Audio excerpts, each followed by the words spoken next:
welcome back to my YouTube channel. Maka kali ini biar kita bahas tentang ciri-ciri orang yang rentan kesurupan. Itu bagaimana?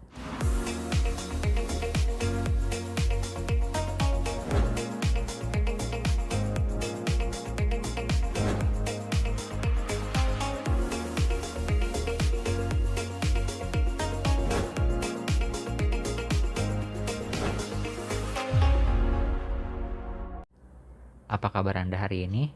Saya doakan semoga selalu sehat dan selalu diberikan kemudahan serta kelancaran dimanapun Anda berada. Kali ini saya ingin menyambung bahasan kita tempo hari, yaitu soal kesurupan.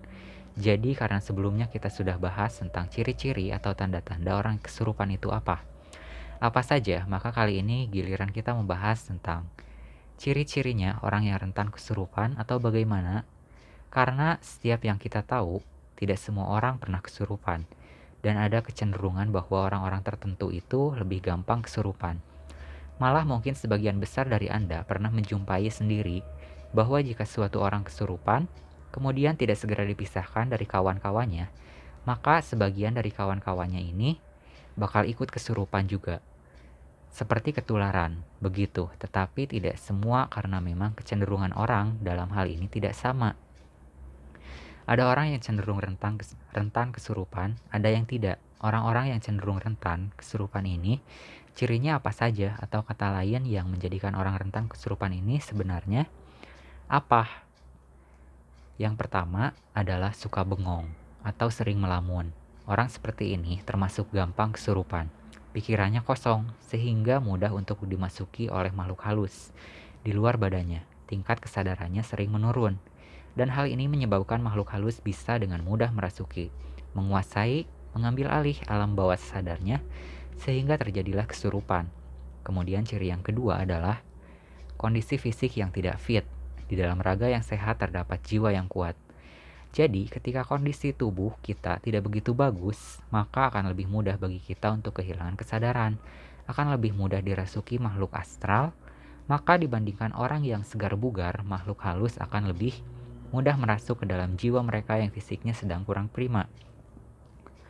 Lalu yang ketiga, ini khusus untuk kaum Hawa.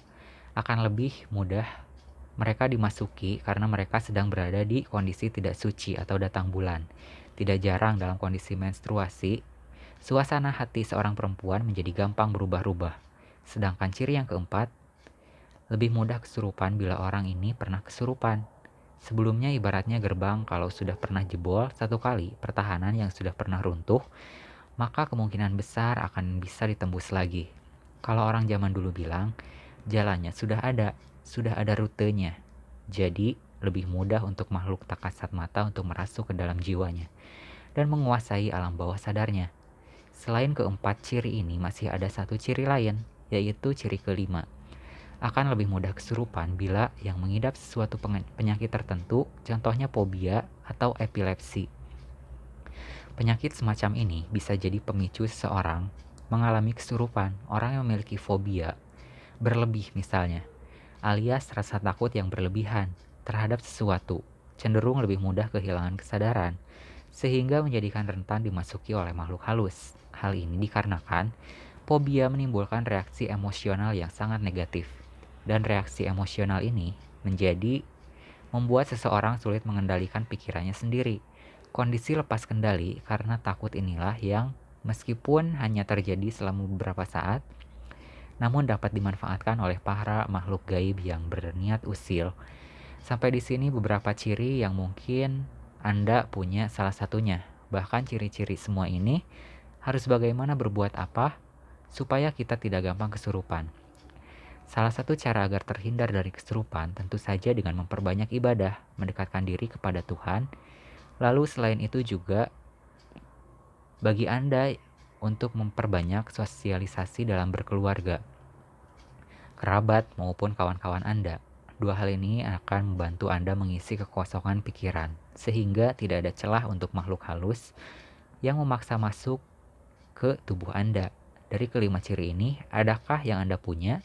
Apakah kira-kira Anda termasuk orang yang gampang kesurupan atau tidak? Atau barangkali Anda kenal dengan seseorang yang bawaannya gampang sekali kesurupan? Boleh diceritakan di kolom komentar.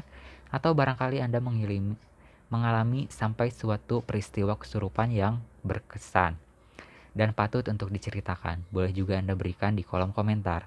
Siapa tahu akan menjadi wawasan bagi orang lain. Saya cukupkan sekian. Terima kasih telah menyaksikan dan sampai jumpa di kesempatan selanjutnya dan salam rahayu.